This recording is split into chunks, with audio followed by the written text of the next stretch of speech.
स्मूह सात संगत जी, प्यार भरी राधा स्वामी जी। सात संगत जी, बाबा जी ने बताया कि हमें असली भक्ति क्या करनी है, क्योंकि हम में से बहुत जन, बहुत संगत इसी बात से परेशान हैं कि हमारे परिवार वाले जोत जगाते हैं तो हमें क्या जोत जगानी चाहिए।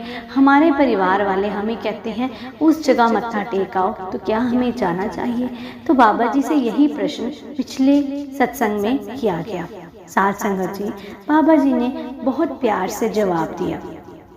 बाबा जी ने ये कहा कि मैं किसी भक्ति के खिलाफ नहीं हूँ और ना ही डेरा किसी भक्ति का विरोध करता है। सात संगत जी, ये बातें तो हमारी बनाई हुई हैं। बाबा जी ने कभी भी किसी चीज़ से मनाही नहीं की। बाबा जी हमें असल बात बताते हैं, जो कि हमें उस बात को सुनना चाहिए और समझना चाहिए।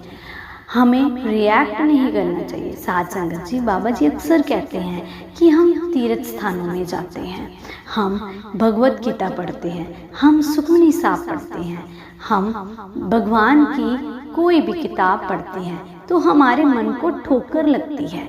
हमारा मन जो गलत रास्ते पर जाता है उसे ठोकर लगती है, उसे ये पता चलता है कि हमें सही करना क्या है।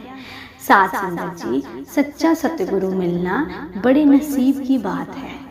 बाबा जी ने ये कहा कि अगर आपके परिवार वाले आपको कहीं किसी भी जगह पर जाने के लिए कहते हैं, आप ज़रूर जाइए, पर अपना मन अपने सतगुरु के चरणों की ओर लगाइए।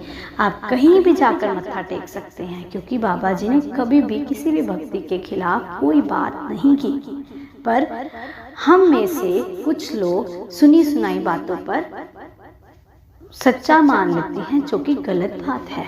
हमें अपने कानों से, अपने देखों से, आँखों से सच्चाई देखनी और सुननी चाहिए। बाबा जी ने कहा कि ये चीज़ें, गुरुद्वारे जाना, मंदिर जाना, ये हमारे मन को ठोकरें मारती हैं कि हमने सच्चे सतगुरु की पहचान करनी है।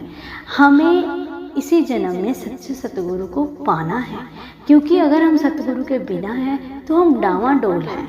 हम उस प्रभु से लड़ते हैं कि हमें ये नहीं मिला, वो नहीं मिला, ये सब पिछले कर्मों का खेल है।